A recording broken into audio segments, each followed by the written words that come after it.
على محمد وعلى آل محمد كما صليت على إبراهيم وعلى آل إبراهيم إنك حميد مجيد اللهم بارك على محمد وعلى آل محمد كما باركت على إبراهيم وعلى آل إبراهيم إنك حميد مجيد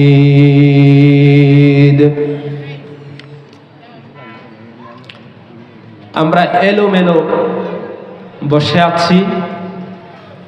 আজকের এই মাহফিল একটি দ্বীনি মাহফিল, সিরাতুন নবী সাল্লাল্লাহু আলাইহি ওয়াসাল্লাম শীর্ষক অনুষ্ঠান। দ্বীনি মাহফিলে বসার নিয়ম দ্বীনি নিয়মে বসা। সেজন্য আমরা যারা এখনো পিছে বসে আছি, আমরা সামনের দিকে এগিয়ে এসে সুশৃঙ্খলভাবে দ্বীনি আলোচনা শোনার জন্য পরিপূর্ণ অন্তর নিয়ে আন্তরিকতার নিয়ে বসার জন্য চেষ্টা করি। আল্লাহ তাআলা সবাইকে তৌফিক দান করুন, বলুন আমিন। সর্বপ্রথম আমি আপনাদের কাছে একটা প্রশ্ন করি যে বিশ্বজাহানের মালিককে বড় আওয়াজে বলতে হবে আল্লাহ। এই বিশ্বজাহানের মালিক কে? আল্লাহ রব্বুল আলামিন। এই বিশ্বজাহানের লালন পালন কর্তা কে? আল্লাহ রব্বুল আলামিন। যা কেউ জানেন না তা জানেন কে? আল্লাহর আওয়াজ সমুচ্চ স্বরে উচ্চ কণ্ঠে আওয়াজ করতে হবে। যা কেউ দেখেন না তা দেখেন কে? আল্লাহ রব্বুল আলামিন।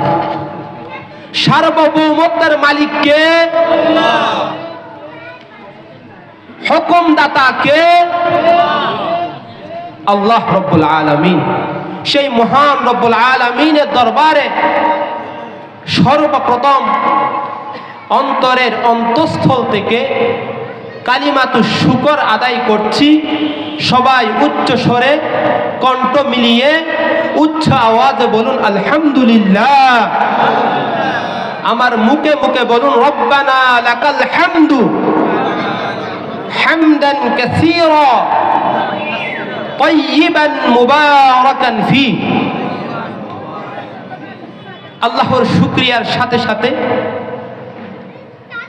শুকরিয়া জানাচ্ছি এই মহতি নুরানি অনুষ্ঠান সিরাতুন নবী সাল্লাল্লাহু আলাইহি ওয়াসাল্লাম শীর্ষক অনুষ্ঠান যারা আয়োজন করেছেন, হিলবিউ সমাজ কল্যাণ পরিষদ, অত্র এলাকার সর্বস্তরের মুরব্বী, তরুণ, যুবক ভাই বন্ধুগণ যারা আজকের এই অনুষ্ঠানে সহযোগিতা করেছেন, আমি তাদের বিশেষ শুকরিয়া জানাচ্ছি। সাথে সাথে আজকের এই সুন্দর অনুষ্ঠানে যারা উপস্থিত হয়েছেন, বিভিন্ন ব্যস্ততা সত্ত্বেও কোরআনের মাহফিলের জন্য সময় নির্ধারণ করেছেন, আমি তাদেরকে আমার অন্তরের অন্তঃস্থল থেকে অভিনন্দন ও মোবারকবাদ জানাচ্ছি। আল্লাহ তাআলা আপনাদের এই কুরবানি কবুল মঞ্জুর করুন। সবাই উচ্চস্বরে বলে আমিন। আল্লাহ তাআলা আপনাদেরকে উত্তম বদলা দান করুন। জাযাকুমুল্লাহু আহসানাল জাযা। মুহতারাম হাজিরিন, আমাদের আজকের আলোচ্য বিষয়, এই মাহফিলের শিরোনাম সিরাতুন নবী সাল্লাল্লাহু আলাইহি ওয়াসাল্লাম। প্রথমে আমি সিরাতুন নবী সাল্লাল্লাহু আলাইহি ওয়াসাল্লাম বিষয়টি একটু ক্লিয়ার করতে চাই। আমাদের সমাজে দুইটি পরিভাষা প্রতিষ্ঠিত ও পরিচিত। একটি মিলাদুন নবী আরেকটি সিরাতুন নবী। মিলাদুন নবী অর্থ কি? মিলাদ অর্থ জন্ম, আর মিলাদুন নবী অর্থ বিশ্বনবী মুহাম্মদুর রাসূল সাল্লাল্লাহু আলাইহি ওয়াসাল্লামের জন্ম মুবারক। সুবহানাল্লাহ বলুন। বিশ্বনবী মুহাম্মদুর রাসূল সাল্লাল্লাহু আলাইহি ওয়াসাল্লামের জন্ম অস্বীকার করে পৃথিবীতে এমন কোন মুসলমান আছে? আপনাদের জানা আছে? শুধু কোনো মুসলিম না, পৃথিবীর কোনো অমুসলিমও আজ পর্যন্ত বিশ্বনবীর সাল্লাল্লাহু আলাইহি ওয়াসাল্লামের জন্মকে অস্বীকার করেছে এমন কোন নিউজ প্রমাণ আপনারা দেখেছেন? না। হ্যাঁ, আমরা মুসলমান মুমিন বিশ্বাসীগণ বিশ্বনবী মুহাম্মদুর রাসূল সাল্লাল্লাহু আলাইহি ওয়াসাল্লামকে নবী হিসেবে স্বীকার করেছি। অমুসলিমরা রাসূল সাল্লাল্লাহু আলাইহি ওয়াসাল্লামকে নবী হিসেবে স্বীকার করেনি। এটাই পার্থক্য। না হলে রাসূল সাল্লাল্লাহু আলাইহি ওয়াসাল্লাম এর জন্মকে অস্বীকার করে পৃথিবীতে এমন কোনো প্রজাতিও নেই। সুবহানাল্লাহ বলেন। দ্বিতীয় আরেকটি পরিভাষা হলো সিরাতুন নবী সাল্লাল্লাহু আলাইহি ওয়াসাল্লাম। সিরাতুন নবী অর্থ কি? উইকিপিডিয়া তথ্যসূত্রের নির্ভরযোগ্য একটি প্রতিষ্ঠান। উইকিপিডিয়াতে সিরাতুন নবী, সিরাত শব্দের ব্যাখ্যা দিয়ে আছে মা নুকিলা ইলাইনা মিন রাসূলিল্লাহি সাল্লাল্লাহু আলাইহি ওয়াসাল্লাম মিন মাউলাদিহি হাত্তা মাউতিহি। রাসূল সাল্লাল্লাহু আলাইহি ওয়াসাল্লামের জন্ম থেকে নিয়ে ওয়াফাত পর্যন্ত রাসূল সাল্লাল্লাহু আলাইহি ওয়াসাল্লামের জীবনের প্রতিটি ক্ষণ, প্রতিটি মুহূর্ত, রাসূল সাল্লাল্লাহু আলাইহি ওয়াসাল্লামের শৈশব, রাসূল সাল্লাল্লাহু আলাইহি ওয়াসাল্লামের তারুণ্য, রাসূল সাল্লাল্লাহু আলাইহি ওয়াসাল্লামের যৌবন, রাসূল সাল্লাল্লাহু আলাইহি ওয়াসাল্লামের বার্ধক্য, রাসূল সাল্লাল্লাহু আলাইহি ওয়াসাল্লামের ব্যক্তিগত জীবন, রাসূল সাল্লাল্লাহু আলাইহি ওয়াসাল্লামের সামাজিক জীবন, রাসূল সাল্লাল্লাহু আলাইহি ওয়াসাল্লামের পারিবারিক জীবন, রাসূল সাল্লাল্লাহু আলাইহি ওয়াসাল্লামের রাষ্ট্রীয় জীবন থেকে নিয়ে রাসূল সাল্লাল্লাহু আলাইহি ওয়াসাল্লামের প্রত্যেকটি মুহূর্ত সিরাত। সুবহানাল্লাহ বলেন। এমনকি রাসূল সাল্লাল্লাহু আলাইহি ওয়াসাল্লামের প্রত্যেকটি কথা, রাসূল সাল্লাল্লাহু আলাইহি ওয়াসাল্লামের প্রত্যেকটি কাজ, রাসূল সাল্লাল্লাহু আলাইহি ওয়াসাল্লামের মৌন সম্মতি, এগুলো সব সিরাতের অন্তর্ভুক্ত। সুবহানাল্লাহ বলেন। এই মিলাদুন নবী আর সিরাতুন নবী দুইটি পরিভাষা বুঝার পর আমি আপনাদেরকে প্রশ্ন করতে চাই, আমরা মিলাদুন নবী আর সিরাতুন নবী এই দুইটির মধ্যে কোনটি মানে? একটি মেনে আর একটি না মানার কোন সুযোগ আছে? না, দুটি মানতে হবে। দুটি মানতে হবে। মিলাদুন নবীও মানতে হবে, সিরাতুন নবীও মানতে হবে। সুবহানাল্লাহ। তবে একটি পার্থক্য, মিলাদুন নবী অর্থ বিশ্বনবী মুহাম্মদুর রাসূল সাল্লাল্লাহু আলাইহি ওয়াসাল্লামের জন্ম, এটি আমাদের পক্ষে পালন করা সম্ভব নয়। এটি মানার বিষয়, বিশ্বাসের বিষয়। সুবহানাল্লাহ বলেন। কারণ একজন ব্যক্তির জন্ম আর একজন পালন করতে পারে না, পারে না। এটি বিশ্বাসের বিষয়। সমস্ত মুসলমান বিশ্বনবী মুহাম্মদুর রাসূল সাল্লাল্লাহু আলাইহি ওয়াসাল্লামের মিলাদকে বিশ্বাস করে। সমস্ত মুসলমান বিশ্বনবী মুহাম্মদুর রাসূল সাল্লাল্লাহু আলাইহি ওয়াসাল্লামের মিলাদকে বিশ্বজাহানের জন্য রহমত মনে করে। সুবহানাল্লাহ বলেন। আর সিরাতুন নবী, সিরাতুন নবী বিশ্বাসও করতে হবে। আর সিরাতুন নবীর প্রতিটি মুহূর্ত, রাসূল সাল্লাল্লাহু আলাইহি ওয়াসাল্লামের প্রত্যেকটি আদর্শ আমাদের জীবনে বাস্তবায়ন করতে হবে। সুবহানাল্লাহ বলেন। সেজন্য আমরা মিলাদুন নবীর পক্ষে, আমরা সিরাতুন নবীর পক্ষে। উলামায়ে কেরামের ভূমিকা হলো মানুষের মাঝে বিভেদ সৃষ্টি না করা, পৃথিবীর সমস্ত মুসলমানকে ঐক্যবদ্ধ করা। সুবহানাল্লাহ বলেন। আমাদের আজকের শিরোনাম সিরাতুন নবী সাল্লাল্লাহু আলাইহি ওয়াসাল্লাম। সিরাতুন নবী সাল্লাল্লাহু আলাইহি ওয়াসাল্লাম মহা এক সমুদ্র, যেই সমুদ্রে পৃথিবীর সমস্ত মানুষ পুরা জীবন যদি সিরাতুন নবী সাল্লাল্লাহু আলাইহি ওয়াসাল্লাম আলোচনা করে লিখে, ওই সমুদ্রের কুল কিনারা পাবে না। সুবহানাল্লাহ বলেন।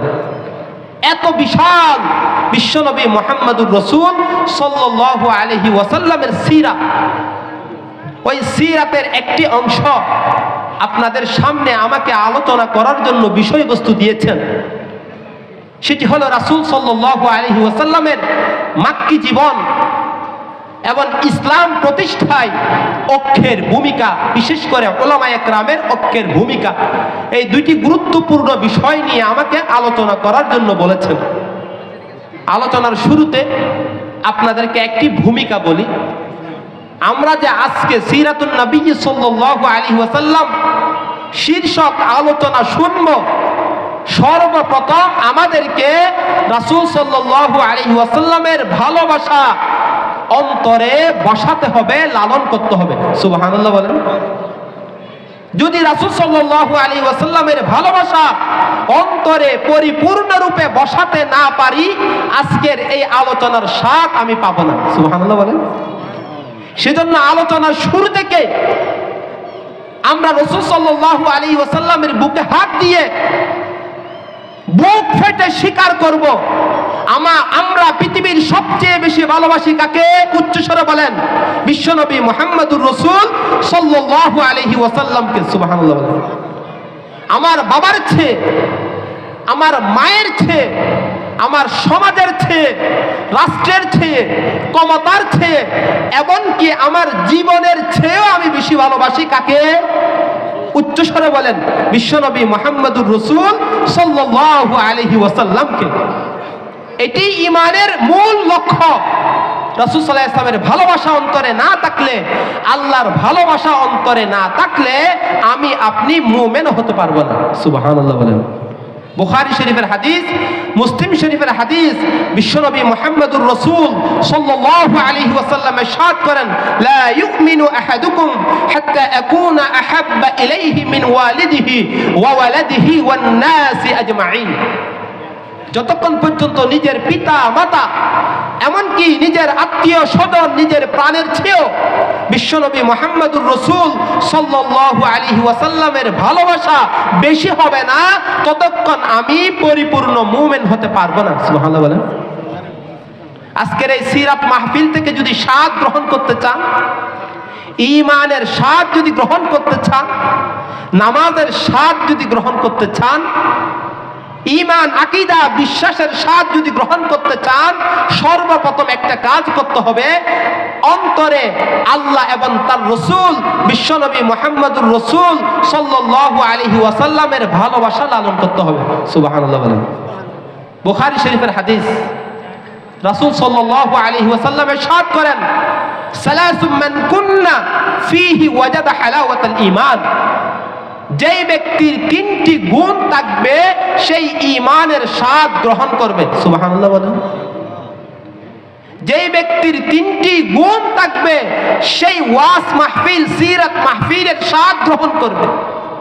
এক নাম্বার কি? আইয়াকুন আল্লাহু ওয়া রাসূলুহু আহাব্বা ইলাইহি মিম্মা সিওয়াহুমা। যার অন্তরে, এটি বুখারী শরীফের হাদিস, মুসলিম শরীফের হাদিস, যার অন্তরে আল্লাহ এবং তার রাসূল সাল্লাল্লাহু আলাইহি ওয়াসাল্লামের ভালোবাসা পৃথিবীর সব কিছুর চেয়ে বেশি হবে, সেই ঈমানের স্বাদ পাবে। সুবহানাল্লাহ বলেন। সেজন্য বুকে হাত দিয়ে বলেন, আজকে থেকে এখন আমরা আমার নিজের চেয়ে, আমার প্রাণের চেয়ে, পৃথিবীর সব কিছুর চেয়ে আমি কাকে বেশি ভালোবাসি? আল্লাহ এবং তার রাসূলকে ভালোবাসি। ভালোবাসি তো? কারা কারা আল্লাহ রাসূলকে ভালোবাসেন, আল্লাহকে ভালোবাসেন? হাত তুলে তাকিয়ে দেন। আল্লাহ তাআলা সবার হাত কবুল ও মঞ্জুর করুন। রাসূল সাল্লাল্লাহু আলাইহি ওয়াসাল্লামের ভালোবাসা ছাড়া কোনো কিছুর স্বাদ আমরা পাবো না। আমাকে বলা হয়েছে রাসূল সাল্লাল্লাহু আলাইহি ওয়াসাল্লামের মাক্কি জীবন সম্পর্কে বলার জন্য, আবার সাথে সাথে ইসলাম প্রতিষ্ঠায় অক্ষের ভূমিকা বলার জন্য। আমার সময় খুব সংক্ষেপ। অর্থাৎ আমরা রাসূল সাল্লাল্লাহু আলাইহি ওয়াসাল্লামকে দুনিয়ায় প্রেরণের পিছনে আমাদেরকে দুনিয়ায় প্রেরণের পিছনে আল্লাহ তাআলার মূল রহস্য কি সেটা আগে আমাদেরকে জানতে হবে। আল্লাহ তাআলা আমাদেরকে দুনিয়াতে কেন প্রেরণ করেছেন সংক্ষেপে বলছি।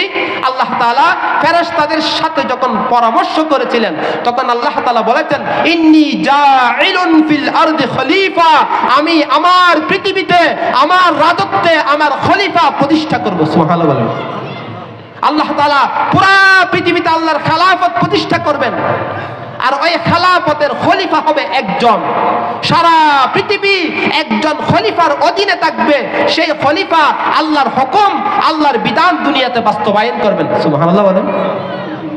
আল্লাহ তাআলা অন্য আয়াতে ইরশাদ করেছেন, ইনিল হুকমু ইল্লা লিল্লাহ, হুকুম হবে বিধান হবে একমাত্র কার? আল্লাহর। আল্লাহর জমিতে আল্লাহর সার্বভৌমত্বে একমাত্র বিধান চলবে আল্লাহর। সুবহানাল্লাহ বলেন। আল্লাহ তাআলা অন্য আয়াতে বলেন, ওয়ামান লাম ইয়াহকুম বিমা আনজালাল্লাহ ফাউলাইকা হুমুল কাফিরুন। অন্য আয়াতে আছে ফাউলাইকা হুমুল ফাসিকুন। অন্য আয়াতে আছে ফাউলাইকা হুমুজ জালিমুন। যারা আল্লাহর পৃথিবীতে আল্লাহ শাসনভার দেওয়ার পর আল্লাহর আইন অনুযায়ী বিধান পরিচালনা করবে না, তাদেরকে আল্লাহ তাআলা হুঁশিয়ারি দিয়েছেন, ফাউলাইকা হুমুজ জালিমুন, এরা অত্যাচারী। ফাউলাইকা হুমুল ফাসিকুন, এরা পাপাচারী। ফাউলাইকা হুমুল কাফিরুন, এরা অবিশ্বাসী। নাউযুবিল্লাহ। সেজন্য রাসূল সাল্লাল্লাহু আলাইহি ওয়াসাল্লামকে আল্লাহ তাআলা দুনিয়ার বুকে প্রেরণ করেছেন সারা পৃথিবীতে আল্লাহ তাআলার খেলাফত প্রতিষ্ঠা করার জন্য। সুবহানাল্লাহ বলেন। সেজন্য আমি মক্কি জীবনের ওই অংশটুকু আপনাদের সামনে পেশ করব, যে অংশটুকুতে আল্লাহ তাআলা মক্কি জীবনের 53 বছর বয়সে রাসূল সাল্লাল্লাহু আলাইহি ওয়াসাল্লামকে সমগ্র পৃথিবীর খলিফা হিসেবে প্রতিষ্ঠিত করেছেন। সমগ্র পৃথিবীকে শাসন পরিচালিত করার জন্য, সমগ্র পৃথিবী শাসন করার জন্য যে সমস্ত উপাদান দিয়ে আল্লাহ তাআলা বিশ্বনবী মুহাম্মদুর রাসূল সাল্লাল্লাহু আলাইহি ওয়াসাল্লামকে মক্কি জীবনে প্রতিষ্ঠিত করেছেন, তৈরি করেছেন, সেই পয়েন্টগুলো আপনাদের সামনে আমি আলোচনা করব যদি আল্লাহ তাআলা তৌফিক দান করে। আমাদের বিশ্বনবী মুহাম্মদুর রাসূল সাল্লাল্লাহু আলাইহি ওয়াসাল্লাম জন্ম লাভ করেছিলেন কত সালে? আমরা কত সাল মুখস্থ করি, কিন্তু আমাদের বিশ্বনবী পেয়ারা নবী মুহাম্মদুর রাসূল সাল্লাল্লাহু আলাইহি ওয়াসাল্লাম কত সালে জন্ম লাভ করেছেন আমরা অনেকে জানি না। 570 খ্রিস্টাব্দে, মতান্তরে 571 খ্রিস্টাব্দে কুরাইশ বংশে বাবা আব্দুল্লাহ মা আমিনার ঔরসে বিশ্বনবী মুহাম্মদুর রাসূল সাল্লাল্লাহু আলাইহি ওয়াসাল্লাম জন্ম লাভ করেছেন। সুবহানাল্লাহ বলেন। তাহলে রাসূল সাল্লাল্লাহু আলাইহি ওয়াসাল্লাম কোথায় জন্ম লাভ করেছেন? মক্কা শরীফে, মক্কা নগরীতে। কোথায় জন্ম লাভ করেছেন? কেন রাসূল সাল্লাল্লাহু আলাইহি ওয়াসাল্লামকে মক্কা নগরীতে পাঠানো হলো? ঐতিহাসিকগণ বলেছেন, সময় সংক্ষেপ, মক্কা হলো সেন্টার অফ দ্য ওয়ার্ল্ড। আপনি মানচিত্রে দেখবেন পৃথিবীর সেন্টারে অবস্থিত মক্কা নগরী। সুবহানাল্লাহ বলেন।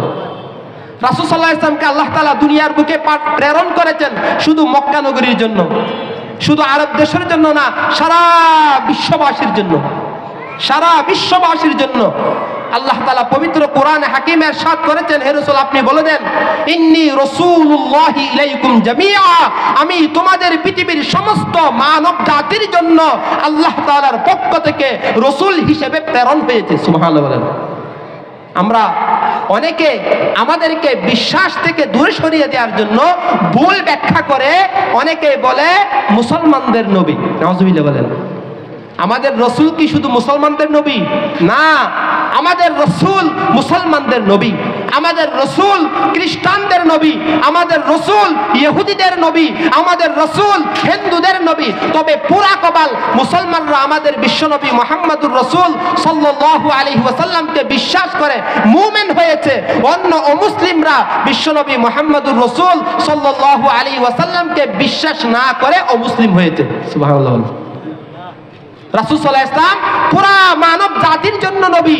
সেজন্য আল্লাহ তাআলা রাসূল সাল্লাল্লাহু আলাইহি ওয়াসাল্লামকে centre of the world Mecca নগরীতে প্রেরণ করে সারা পৃথিবীর মূল কেন্দ্রে প্রেরণ করেছেন, যেন রাসূল সাল্লাল্লাহু আলাইহি ওয়াসাল্লাম মক্কা থেকে সারা পৃথিবীর জন্য নবী হিসেবে আল্লাহ তাআলা প্রতিষ্ঠিত করতে পারেন। সুবহানাল্লাহ। রাসূল সাল্লাল্লাহু আলাইহি ওয়াসাল্লাম জন্মগ্রহণ করেছেন কুরাইশ গোত্রে, কুরাইশ বংশে। কেন? তৎকালীন আরব দেশের শাসনভার যা ছিল তা ছিল কুরাইশদের হাতে। আল্লাহ তাআলা বিশ্বনবী মুহাম্মদুর রাসূল সাল্লাল্লাহু আলাইহি ওয়াসাল্লামকে যারা শাসকবর্গ তাদের গোত্র থেকে, তাদের বংশ থেকে প্রেরণ করেছেন, যেন আল্লাহ তাআলা বিশ্বনবী মুহাম্মদুর রাসূল সাল্লাল্লাহু আলাইহি ওয়াসাল্লামকে সারা বিশ্বের নেতা হিসেবে প্রতিষ্ঠিত করেন। সুবহানাল্লাহ বলেন। সাথে সাথে বিশ্বনবী মুহাম্মদুর রাসূল সাল্লাল্লাহু আলাইহি ওয়াসাল্লাম 570 খ্রিস্টাব্দে যখন জন্ম লাভ করছিলেন, তার 5 মাস পূর্বে বিশ্বনবী মুহাম্মদুর রাসূল সাল্লাল্লাহু আলাইহি ওয়াসাল্লাম তার বাবাকে হারিয়েছেন। রাসূল সাল্লাল্লাহু আলাইহি ওয়াসাল্লাম যখন দুনিয়ার বুকে আগমন করেছেন, মুসনাদ আহমদের হাদিস, মা ফাতেমা, মা আমেনা বলেন, বিশ্বনবী যখন আমার গর্ভে ছিল আমি কখনো ব্যথা অনুভব করিনি। সুবহানাল্লাহ বলেন। মা ফাতেমা বলেন, হিনা হামালতুহু, আমি যখন বিশ্বনবী মুহাম্মদুর রাসূল সাল্লাল্লাহু আলাইহি ওয়াসাল্লামকে গর্ভে ধারণ করেছি, খরাজাত মিনহু নূরুন আযা লাহা কুসুরুশ শাম, মা আমিনার গর্ভ থেকে একটি নূর বিচ্ছুরিত হয়েছে, যেই নূরের মাধ্যমে সেই সিরিয়ার বালাখানাগুলো স্পষ্ট হয়ে গিয়েছে। সুবহানাল্লাহ বলেন। এটি ছিল সারা পৃথিবীবাসীর জন্য সুসংবাদ যে বিশ্বনবীকে আল্লাহ তাআলা দুনিয়াতে প্রেরণ করেছেন।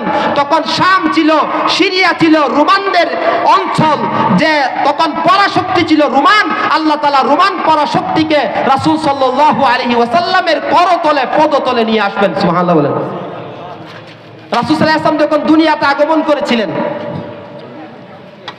তখন কিসরার বালাখানা রাজপ্রাসাদের 14টি সম্মানী পাথর সরফা ছিল, যেগুলো দীর্ঘদিনের তাদের সম্মানের প্রতীক ছিল।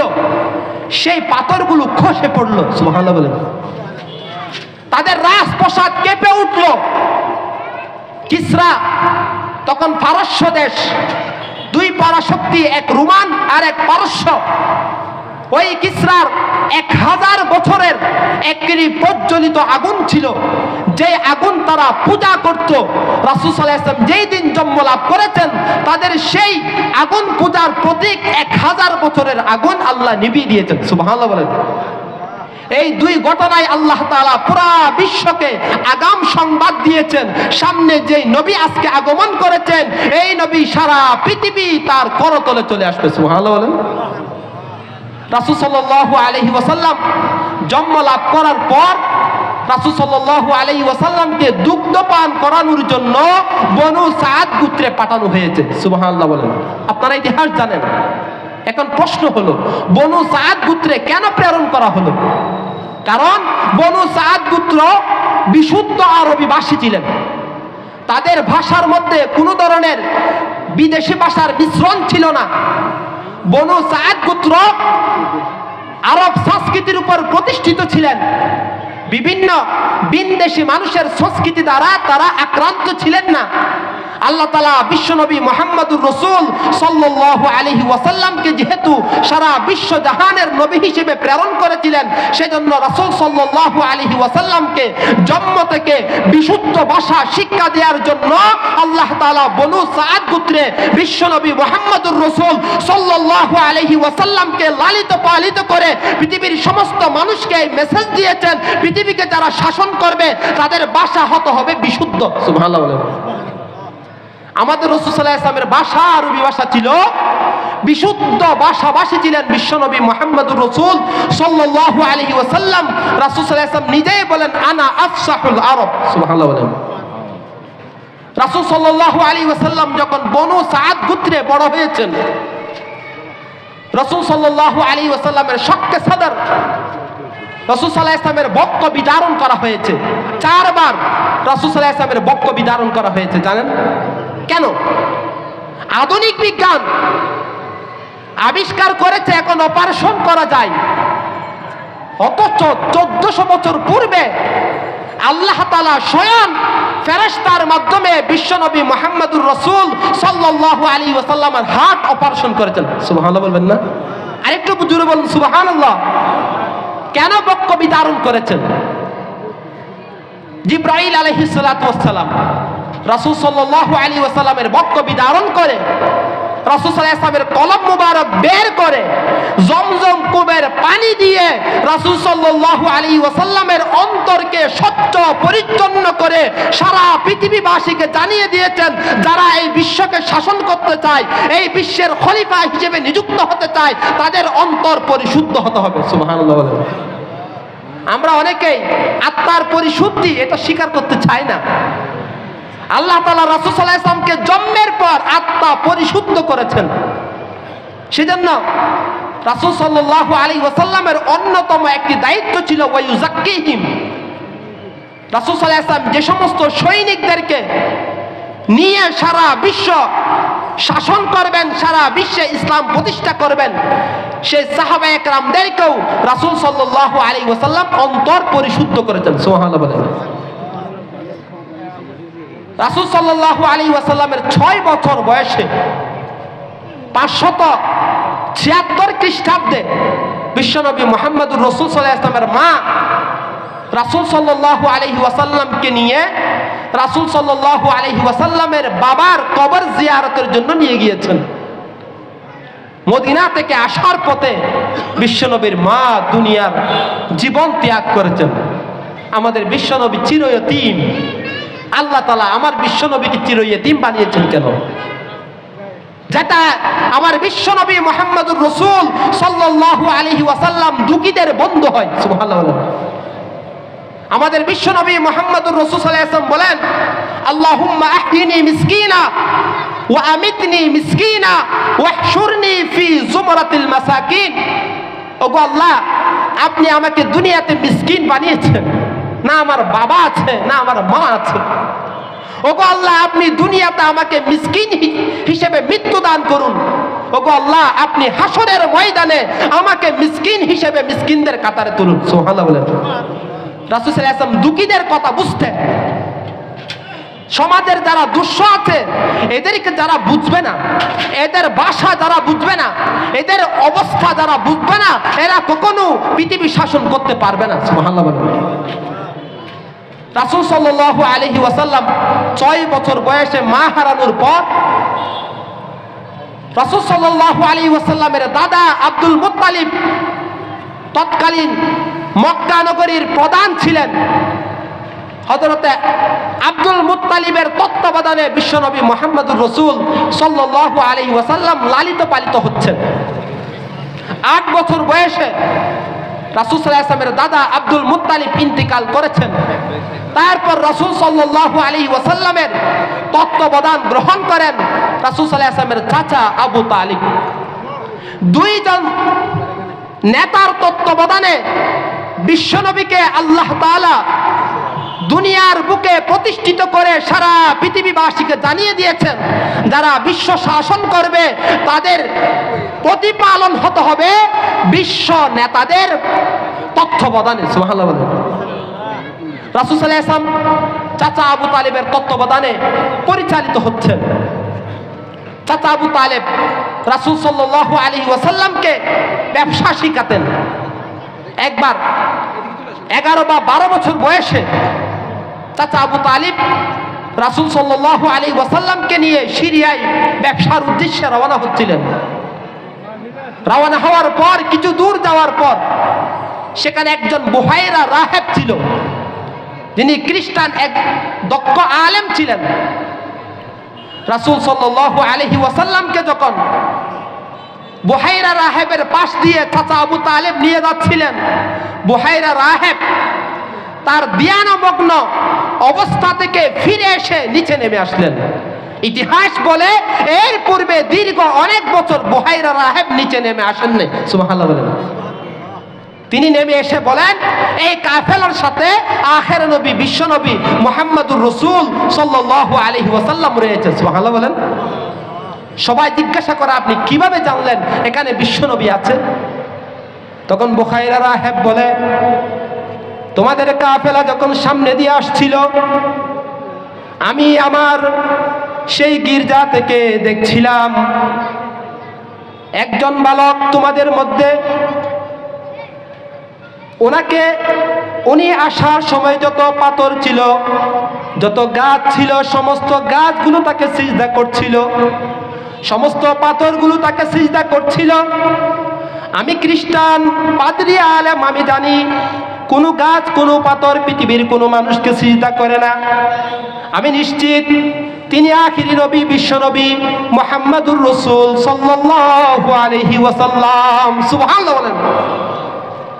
তখন ওই বুহাইরা রাহেব চাচাকে বলেছিলেন, আপনি তাকে নিয়ে আর সিরিয়া যাবেন না। সিরিয়ায় রোমান শাসন প্রতিষ্ঠিত ছিল। সিরিয়ার খ্রিস্টানরা যদি আপনার ভাতিজা আখিরি নবী বিশ্ব নবীকে পায়, তারা হত্যা করবে। তখনও খ্রিস্টানরা নবীদেরকে পেলে হত্যা করতো। নাউজুবিল্লাহ। বিশ্বনবী মুহাম্মদুর রাসূল সাল্লাল্লাহু আলাইহি ওয়াসাল্লাম যখন 19 বছর মতান্তরে 20 বছরে উপনীত হয়েছেন, বিশ্বনবী মুহাম্মদুর রাসূল সাল্লাল্লাহু আলাইহি ওয়াসাল্লাম দেখলেন আরব দেশে অনেক মানুষ অত্যাচারিত হচ্ছে। তার মধ্যে একটি ঘটনা, একজন জাইদি গোত্রের ব্যক্তি ব্যবসার উদ্দেশ্যে মক্কা নগরীতে এসেছে। মক্কা নগরীতে ব্যবসার উদ্দেশ্যে আসার পর আস ইবনে ওয়াইল নামে একজন ব্যক্তি তার কাছ থেকে তার পণ্যগুলো ক্রয় করে নিয়েছে। পণ্যগুলো ক্রয় করে নেওয়ার পর এখন ওই ইয়াজিদি ব্যবসায়ী যখন তার কাছ থেকে টাকাগুলো চাচ্ছিল, ওই আস ইবনে ওয়াইল তাকে বিনদেশি বলে তার টাকাগুলো দিচ্ছিল না। সেই বিভিন্ন গোত্রের নেতাদের কাছে গিয়েছিল, কোনো নেতা তাকে সাহায্য করেননি। বিশ্বনবী মুহাম্মদুর রাসূল সাল্লাল্লাহু আলাইহি ওয়াসাল্লাম আরব দেশের এই জুলুমের অবস্থা দেখে হিলফুল ফুজুল সংগঠন প্রতিষ্ঠা করেছেন। হিলফুল ফুজুল সংগঠন প্রতিষ্ঠা করে ওই ইয়াজিদি ব্যবসায়ীর তার জুলুমের পাওনাগুলো তাকে বুঝিয়ে দিয়েছেন। বিশ্বনবী মুহাম্মদুর রাসূল সাল্লাল্লাহু আলাইহি ওয়াসাল্লাম 20 বছর বয়সে, মতান্তরে 25 বছর বয়সে হিলফুল ফুজুল সংগঠন প্রতিষ্ঠা করে পৃথিবীবাসীকে জানিয়ে দিয়েছেন এই দুনিয়া, এই পৃথিবী শাসন করার জন্য ছোট ছোট সংগঠন, মজলুমের পক্ষে সংগঠন, ন্যায়ের পক্ষে সংগঠন, দুঃস্থ মানুষদেরকে সহযোগিতা করার জন্য সংগঠন প্রতিষ্ঠা করতে হবে। সুবহানাল্লাহ বলেন। রাসূল সাল্লাল্লাহু আলাইহি ওয়াসাল্লাম 25 বছর বয়সে সংগঠন প্রতিষ্ঠা করেছিলেন। ওই 25 বছর বয়সে বিশ্বনবী মুহাম্মদুর রাসূল সাল্লাল্লাহু আলাইহি ওয়াসাল্লাম মা খাদিজা রাদিয়াল্লাহু তাআলা আনহার সাথে বিবাহ বন্ধনে আবদ্ধ হয়েছিলেন। কত বছর বয়সে? 25 বছর বয়সে। তখন মা খাদিজার বয়স ছিল কত? 40। এই 2 দিন আগে ফেসবুকে একটি ভিডিও ভাইরাল হয়েছে। আমাদের বর্তমান অন্তর্বর্তীকালীন সরকারের প্রধান ডক্টর ইউনূসের স্যারের একটি ইংরেজি ভিডিও ভাইরাল হয়েছে। ওই ভিডিওর মূল কথা হলো, তিনি হেসে হেসে বলেছিলেন যে যারা বিয়ে করতে চাও তারা ব্যবসায়ী নারীকে বিয়ে করো। ব্যবসায়ী নারীকে বিয়ে করা এটি রাসূল সাল্লাল্লাহু আলাইহি ওয়াসাল্লামের আদর্শ পদাঙ্ক অনুসরণ। কেউ যদি ব্যবসায়ী নারী না পাও, আমার সাথে যোগাযোগ করো, আমি তোমাদেরকে সাহায্য করব, সহযোগিতা করব। এই ভিডিও আপনারা দেখেছেন? এই ভিডিওটা আমি এখানে একটু কারেকশন করতে চাই। আবার উনি হেসে হেসে বলেছিলেন কথাটি, সেজন্য কেউ মনে করেছেন এটি উপহাস করে বলেছেন। তবে আমি এটি ধারণা করিনি যে উনি উপহাস করবেন, কারণ উনি তো মুসলমান। সুবহানাল্লাহ বলেন। এখানে একটা বিষয় বুঝতে হবে, ইংরেজরা কোনো বক্তব্য দেওয়ার সময় হেসে কথা বলেন। এরা কিছুক্ষণ হাসতে চান, অন্তর তো হাসি নাই, এমনি মুখ হলো হেসে একটু আনন্দ উপভোগ করেন। সুবহানাল্লাহ বলেন। আর মুসলমান তো সবসময় হাসেন। সুবহানাল্লাহ বলেন। সেজন্য হয়তো হেসে বক্তব্য দিয়েছেন, উপহাস করেছেন আমি বলি না, তবে সেখানে কারেকশন আছে। বিশ্বনবী মুহাম্মদুর রাসূল সাল্লাল্লাহু আলাইহি ওয়াসাল্লাম খাদিজা রাদিয়াল্লাহু তাআলা আনহাকে শুধু ব্যবসায়ী হিসেবে বিয়ে করেন নাই। বিশ্বনবী মুহাম্মদুর রাসূল সাল্লাল্লাহু আলাইহি ওয়াসাল্লাম যখন মা খাদিজা রাদিয়াল্লাহু তাআলা আনহাকে বিয়ে করেছিলেন, তখন মা খাদিজা রাদিয়াল্লাহু তাআলা আনহার উপাধি ছিল আত-তাহিরা। সুবহানাল্লাহ বলেন। আত-তাহিরা মানে কি? রাসূল সাল্লাল্লাহু আলাইহি ওয়াসাল্লামের নবুয়তের আগে আরব যুগে জেনা বেবিচারের সৈলাভ ছিল। পতাকা টাঙ্গিয়ে বিভিন্ন পতিতালয়ে আহ্বান করা হতো, যেখানে কোনো নিয়ম নীতি ছিল না, বিবাহের কোনো ব্যবস্থা ছিল না। এমন অসভ্য যুগে, এমন অভদ্র যুগে আমার খদিজা রাদিয়াল্লাহু তাআলা আনহা, উম্মাহাতুল মুমিনিন খদিজা রাদিয়াল্লাহু তাআলা আনহা সমস্ত আরবদের থেকে উপাধি পেয়েছিলেন আত-তাহিরা, চির পবিত্র। সুবহানাল্লাহ। খদিজা রাদিয়াল্লাহু তাআলা আনহাকে বিয়ে করার জন্য আরবদের বড় বড় নেতারা প্রস্তাব করেছেন, সেনানায়ক প্রস্তাব করেছেন। খদিজা রাদিয়াল্লাহু তাআলা আনহা প্রস্তাব ফিরিয়ে দিয়েছেন। সুবহানাল্লাহ বলেন। খদিজা রাদিয়াল্লাহু তাআলা আনহা তৎকালীন যুগের নারী জাতির প্রতিকৃত, শিক্ষিত নারীর প্রতিকৃত ছিলেন। সুবহানাল্লাহ বলেন। রাসূল সাল্লাল্লাহু আলাইহি ওয়াসাল্লামের সাথে খদিজা রাদিয়াল্লাহু তাআলা আনহার বিবাহ বন্ধন ইসলামের জন্য একটি মাইল ফলক হিসেবে কাজ করেছে। সুবহানাল্লাহ বলেন। তাহলে রাসূল সাল্লাল্লাহু আলাইহি ওয়াসাল্লাম খদিজা রাদিয়াল্লাহু তাআলা আনহার সাথে বিবাহ বন্ধনে আবদ্ধ হয়েছেন শুধু টাকার জন্য না। রাসূল সাল্লাল্লাহু আলাইহি ওয়াসাল্লাম একজন আদর্শ স্ত্রী রাসূল সাল্লাল্লাহু আলাইহি ওয়াসাল্লামের দরকার ছিল। তখন খদিজা রাদিয়াল্লাহু তাআলা আনহা ছিলেন তৎকালীন যুগের সবচেয়ে বেশি আদর্শ নারী, সবচেয়ে পবিত্র নারী, সবচেয়ে সম্মানজনক শিক্ষিত একজন নারী।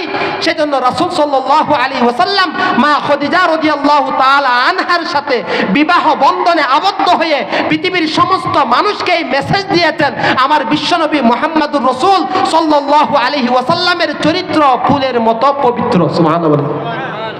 যারা আমার বিশ্বনবী মুহাম্মদুর রাসূল সাল্লাল্লাহু আলাইহি ওয়াসাল্লামের চরিত্রে কালিমা লেপন করতে চায়, আমি তাদেরকে হুঁশিয়ারি দিয়ে বলতে চাই, আমার নবী বিশ্বনবী মুহাম্মদুর রাসূল সাল্লাল্লাহু আলাইহি ওয়াসাল্লাম টকবকে 25 বছরের যুবক 40 বছরের নারী বিয়ে করেছেন, তার কোনোদিন নারীর প্রতি লোভ ছিল না। সুবহানাল্লাহ। রাসূল সাল্লাল্লাহু আলাইহি ওয়াসাল্লাম 35 বছর বয়সে আরবরা মক্কা শরীফকে আবার পুনরায় নির্মাণ করবেন। এখন আরবরা বিভিন্ন গোত্রে, বিভিন্ন জাতিতে বিভক্ত ছিল। এখন কোন গোত্রের নেতা উদ্বোধন করবে সেটি নিয়ে দ্বন্দ্ব। মক্কা পুনরায় নির্মাণ করা তাদের জন্য কঠিন হয়ে গিয়েছে। তখন তারা সবাই এই বিষয়ের সমাধান করার জন্য নির্বাচিত করেছেন আমার বিশ্বনবী মুহাম্মদুর রাসূল সাল্লাল্লাহু আলাইহি ওয়াসাল্লামকে। সুবহানাল্লাহ বলবেন না? জোরে বলুন সুবহানাল্লাহ। রাসূল সাল্লাল্লাহু আলাইহি ওয়াসাল্লামের নবুয়তের 5 বছর পূর্বে সমস্ত আরব গোত্র আমার বিশ্বনবী মুহাম্মদুর রাসূল সাল্লাল্লাহু আলাইহি ওয়াসাল্লামের নেতৃত্বকে মেনে নিয়েছে। সুবহানাল্লাহ বলেন। রাসূল সাল্লাল্লাহু আলাইহি ওয়াসাল্লাম সুন্দর সমাধান করেছেন। একটি রুমাল নাও, ওই রুমালে প্রথম পাথরটি রাখো, ওই রুমালের প্রতিটি কর্নারে, প্রতিটি অংশে প্রত্যেকজন গোত্রের নেতা ধরে একসাথে ওই মক্কা শরীফের নতুন ব্যানা স্থাপন করো। কারো একা প্রতিষ্ঠিত হবে না, সবার মাধ্যমে প্রতিষ্ঠিত হবে। সুবহানাল্লাহ বলেন। আজকে আমাকে বিষয় দেওয়া হয়েছে, সময় কম, অক্ষ। রাসূল সাল্লাল্লাহু আলাইহি ওয়াসাল্লাম নবুয়তের পূর্ব সারা পৃথিবীকে ঐক্য শিখিয়েছেন। রাসূল সাল্লাল্লাহু আলাইহি ওয়াসাল্লাম ছিলেন ঐক্যের প্রতীক। সুবহানাল্লাহ বলেন। 40 বছর বয়স রাসূল সাল্লাল্লাহু আলাইহি ওয়াসাল্লাম যখন নবুয়তের 40 বছর বয়সের কাছাকাছি বয়সে উপনীত হয়েছেন, 3 বছর 47, 48, 49, 50 এই 3 বছর বিশ্বনবী মুহাম্মদুর রাসূল সাল্লাল্লাহু আলাইহি ওয়াসাল্লাম গারে হেরা গুহায় ইয়াতাহান্নাস, রাসূল সাল্লাল্লাহু আলাইহি ওয়াসাল্লাম খাবার দাবার নিয়ে চলে যেতেন। সেখানে ধ্যানমগ্ন থাকতেন, শুধু মানব সেবার কাজে নিয়োজিত থাকতেন, বিভিন্ন মানুষকে সেবা করতেন, যারা অভুক্ত ছিল তাদেরকে আহারের ব্যবস্থা করতেন। এই 3 বছর রাসূল সাল্লাল্লাহু আলাইহি ওয়াসাল্লাম ধ্যানমগ্ন কেন ছিলেন? ঐতিহাসিকরা বলেন বিশ্বনবী মুহাম্মদুর রাসূল সাল্লাল্লাহু আলাইহি ওয়াসাল্লামকে আল্লাহ তাআলার ওহী, ঐশী বাণীর জন্য আল্লাহ তাআলা এই 3 বছরে প্রস্তুত করেছেন। সুবহানাল্লাহ বলেন।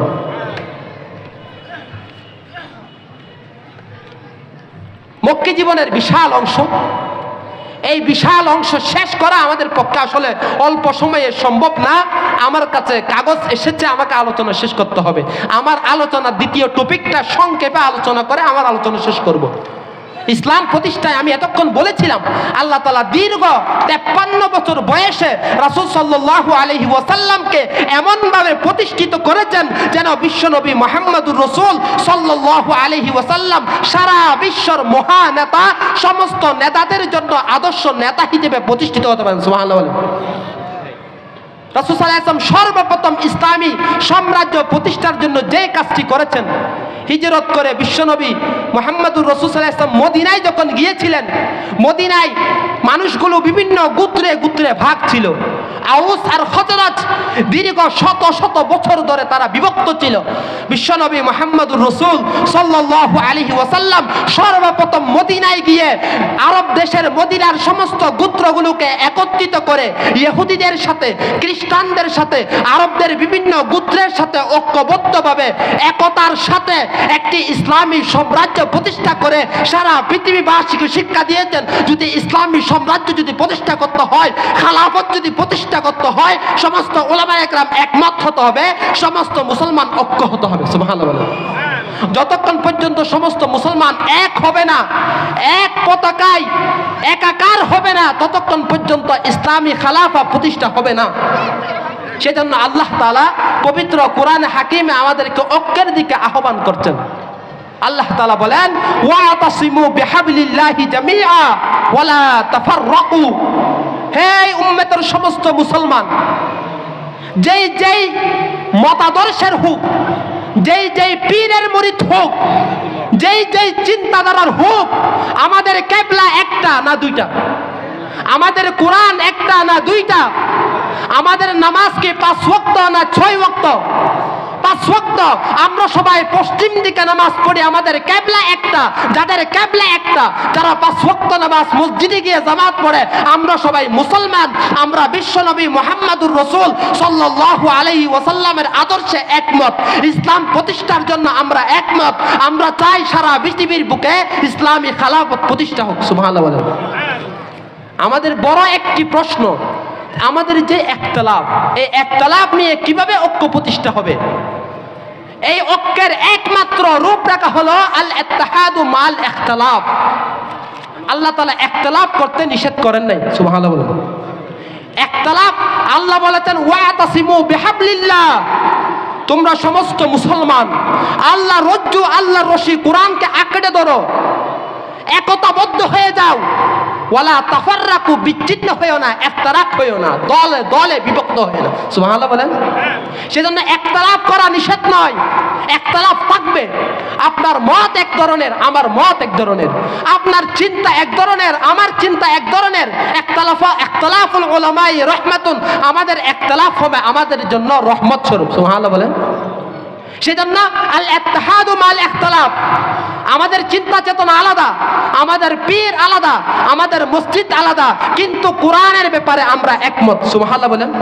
বিশ্বনবীর আদর্শ প্রতিষ্ঠার ব্যাপারে আমরা একমত। সুবহানাল্লাহ বলেন।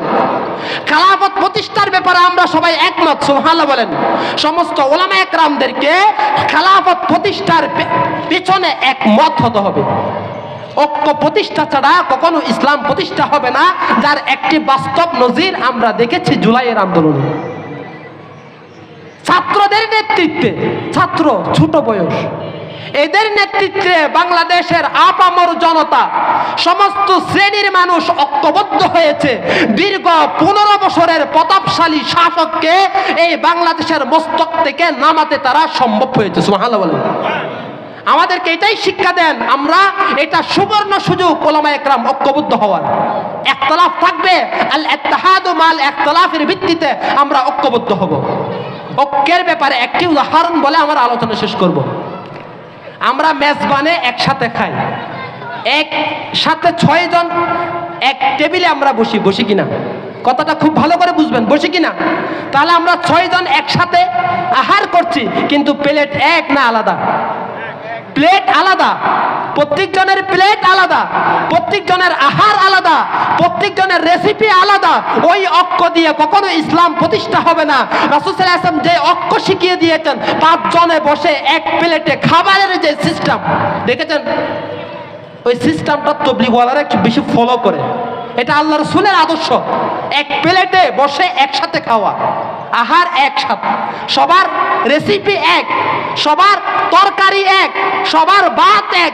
ওই ঐক্য যতদিন পর্যন্ত প্রতিষ্ঠিত হবে না, ওই সীসা ডালা প্রাচীর যতদিন পর্যন্ত প্রতিষ্ঠা হবে না, সমস্ত ওলামায়ে কেরাম এভাবে যতদিন ঐক্যবদ্ধ হবে না, পরস্পর কাদা ছুটাছুটি যতদিন যাবে না, ততদিন পর্যন্ত বাংলাদেশের আকাশে, সূর্য আকাশে ইসলাম প্রতিষ্ঠিত হবে না। সেজন্য ওলামায়ে কেরামদের প্রতি উদাত্ত আহ্বান জানাবো, এখনই আমাদের জন্য সুবর্ণ সুযোগ ঐক্যবদ্ধ হওয়ার।